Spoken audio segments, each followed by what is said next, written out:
Artificial intelligence உலகத்தில் ஸ்வாம் ட்ரோன்ஸை பற்றி ஏகப்பட்ட விஷயங்கள் தமிழ் பட்சத்தில் பார்த்துருக்கோம். இந்த ஸ்வாம் ட்ரோன்ஸ் வந்ததிலிருந்து மிலிட்ரியில் வேறு விதமான சண்டை நடைபெறும் அப்படிங்கிறதும் இப்போ நடைபெற்று கொண்டிருக்கிறது அப்படிங்கிறதும் தெரியும். இப்போ இந்த ஸ்வாம் ட்ரோன்ஸ் கூட ஃபைட்டர் ஜெட்டும் அவங்களுடைய கம்யூனிகேஷனை நடத்தி நெட்வொர்க் சென்ட்ரிக் வார்ஃபேரில் அடுத்த கட்டத்தை நோக்கி நகர்ந்து கொண்டிருக்கிறோம்.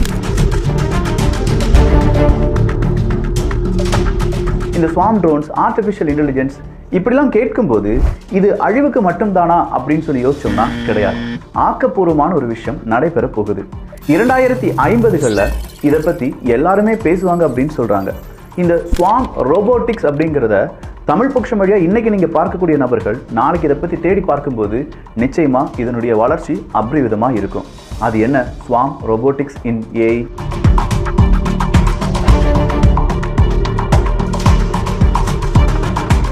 இது மட்டும் இல்லாமல் கேஸ் ஒரு இடத்துலேருந்து இன்னொரு இடத்துக்கு கொண்டு போகிறதுக்கு பைப் லைனை யூஸ் பண்ணுவோம், அப்படி இல்லைனா ட்ரக்கை யூஸ் பண்ணுவோம், அப்படி இல்லைனா கப்பலை யூஸ் பண்ணுவோம். ஆனால் pipe line in the sky அப்படிங்கிற புதிய கான்செப்ட் ப்ளஸ் ஆர்டிஃபிஷியல் இன்டெலிஜென்ஸினுடைய ஸ்வாம் ரோபோட்டிக்ஸ் வித்தியாசமான பட் ரொம்ப முக்கியமான ஒரு பதிவாக இருக்க போகுது. அன்பு தமிழஞ்சங்களுக்கு தமிழ் பொக்கிஷத்தின் வணக்கங்கள்.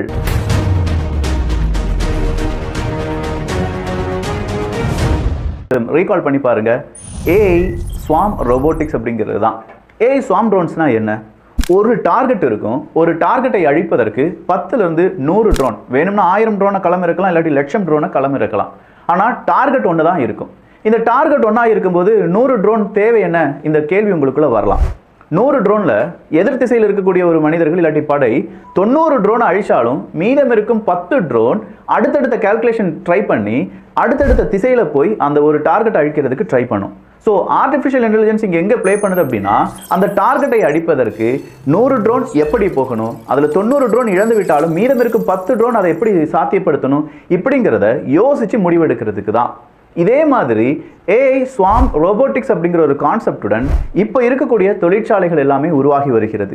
அதிலும் ஒரு ஏர்ஷிப்பை உருவாக்கிட்டு இருக்காங்க ஒரு நிறுவனம் அப்படிங்கிறதும், இதற்கான பேட்டன்ட்டை 2024 2025 வாங்கி வச்சிருக்காங்க அப்படிங்கிறதும் வியப்புடன் நம்ம பார்க்க வேண்டிய செய்தி தான்.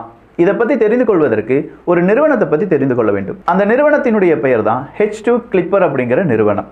H2 கிளிப்பர் இந்த ஃபியூச்சருக்கான ஃபியூல் அப்படின்னு சொல்லி அழைக்கப்படுவது எது அப்படின்னு பார்த்தீங்கன்னா ஹைட்ரஜன் தான். ஹைட்ரஜனை பற்றி ஆல்ரெடி தமிழ் பட்சத்தில் வீடியோ பதிவு பண்ணியிருக்கோம். பார்க்காத டிபி ட்ரூப்ஸ் தயவு செஞ்சு பார்த்துருங்க. ஹைட்ரஜன்லேயே ப்ளூ ஹைட்ரஜன் இருக்குது, க்ரீன் ஹைட்ரஜன் இருக்குது, இப்படின்னு சொல்கிற வெரைட்டி ஆஃப் ஹைட்ரஜன் அப்படிங்கிறது உருவாக்கிட்டு இருக்கோம்.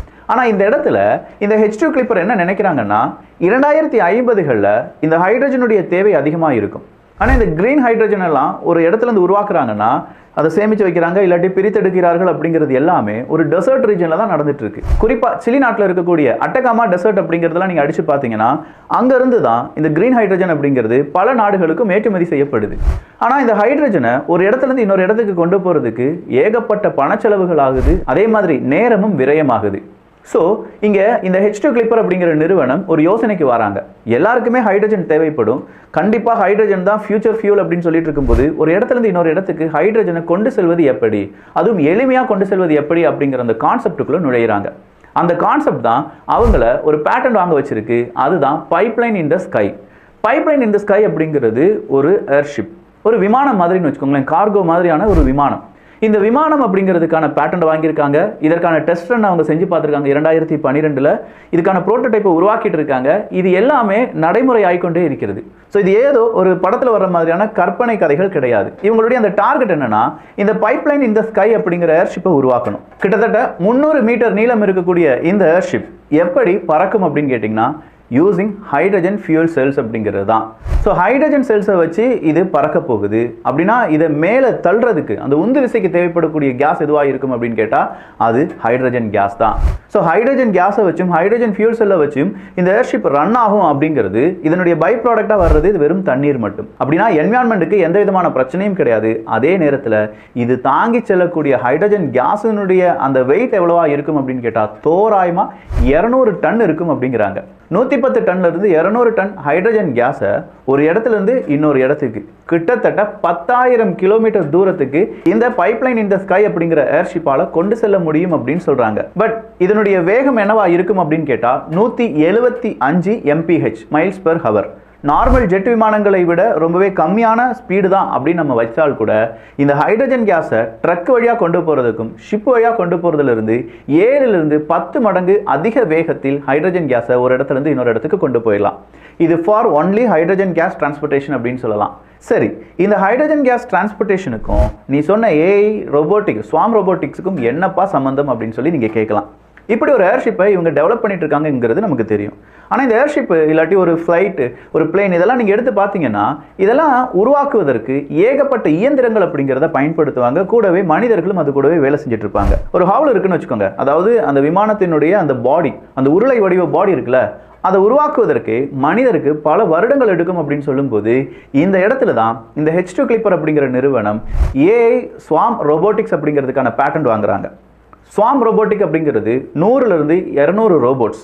இது என்ன செஞ்சுட்டு இருக்குன்னா, இப்படி உருளை வடிவமான இந்த பாடியாக இருக்கட்டும், இல்லை ராட்சத சைஸில் இருக்கக்கூடிய பல அமைப்புகளை உருவாக்குவதற்கு ஒரு டாஸ்க்கை இந்த 100 ரோபோட்டிக்ஸை கொடுத்துருவாங்க. இந்த 100 ரோபோட் என்ன செய்யணும், அந்த டாஸ்கில் எதை எந்தெந்த ரோபோட் செய்யணும் அப்படிங்கிறத அதுவே டிஃபைன் பண்ணி ஒவ்வொரு ரோபோட்டும் ஒவ்வொரு இடத்துல இருந்து வேலை செய்ய ஆரம்பிக்கும். ஒருவேளை ஏதாவது ஒரு ரோபோட்டுக்கு பவர் ஃபெயிலியர் ஆயிடுச்சுன்னா அந்த வேலையை அடுத்த ரோபோட் எடுத்துக்கொள்ளும். இது எல்லாமே அதில் இருக்கக்கூடிய ஆர்டிஃபிஷியல் இன்டெலிஜென்ஸ் என்ன செய்யும், இந்த ரோபோட்டுக்கான வேலையை நீ எடுத்துக்கோ அப்படின்னு சொல்லி அசைன் பண்ணும். இல்லை இந்த வேலை முடிஞ்சிருச்சு, சீக்கிரமாக முடிஞ்சிருச்சு அப்படின்னா அடுத்த ரோபோட் அடுத்த வேலை இதுக்கு அசைன் பண்ணும்.